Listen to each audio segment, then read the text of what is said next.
대장동 개발 특혜 의혹을 수사하는 검찰이 수사에 고삐를 죄고 있습니다. 핵심 인물인 유동규 전 성남도시개발공사 사장 직무대행에게 소환 조사를 통보했습니다. 네, 김호수 검찰총장은 이번 사건을 여야와 지위를 막론하고 법과 원칙에 따라 엄정하게 수사하라고 지시했습니다. 취재기자 연결해 보겠습니다. 김경수 기자.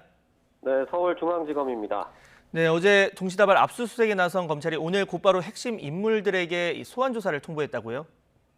네, 검찰 전담수사팀은 오늘 유동규 전 성남도시개발공사 사장 직무대행에게 피의자 신분으로 검찰에 나와 조사를 받으라고 통보했습니다. 유 전 대행은 대장동 개발 사업을 주도했던 인물인데 현재 소환 조사에 불응하고 있는 것으로 알려졌습니다. 검찰은 유 전 대행이 계속 소환에 불응할 경우 강제로 신병을 확보하는 방안도 검토 중인 것으로 전해졌습니다. 검찰은 어제 성남도시개발공사 외에 유 전 대행의 주거지도 압수수색했는데요. 유 전 대행은 검사와 수사관들이 집 안에 들어오기 전에 휴대전화를 창문 바깥으로 던지는 등 증거 인멸이 의심되는 행동도 한 것으로 전해졌습니다. 검찰은 최근 화천대유 관계사인 천화동인 5호의 실소유주이자 대장동 사업을 설계한 것으로 알려진 정영학 회계사가 제출한 녹취록 등을 분석하는 데도 주력하고 있습니다. 녹취록에는 유 전 대행과 화천대유 대주주인 김만배 씨가 사업 수익 배분 논의 등을 한 대화 내용이 담긴 것으로 전해졌습니다. 정 회계사는 녹취록 등 자료 10여 건과 함께 성남도시개발공사 관계자들에게 전달됐다는 의혹이 담긴 돈뭉치 사진도 검찰에 제출한 것으로 알려졌습니다. 정 회계사는 자수서 성격의 진술서도 함께 냈는데 검찰은 정 회계사가 제출한 자료들의 신빙성을 따져보고 있습니다.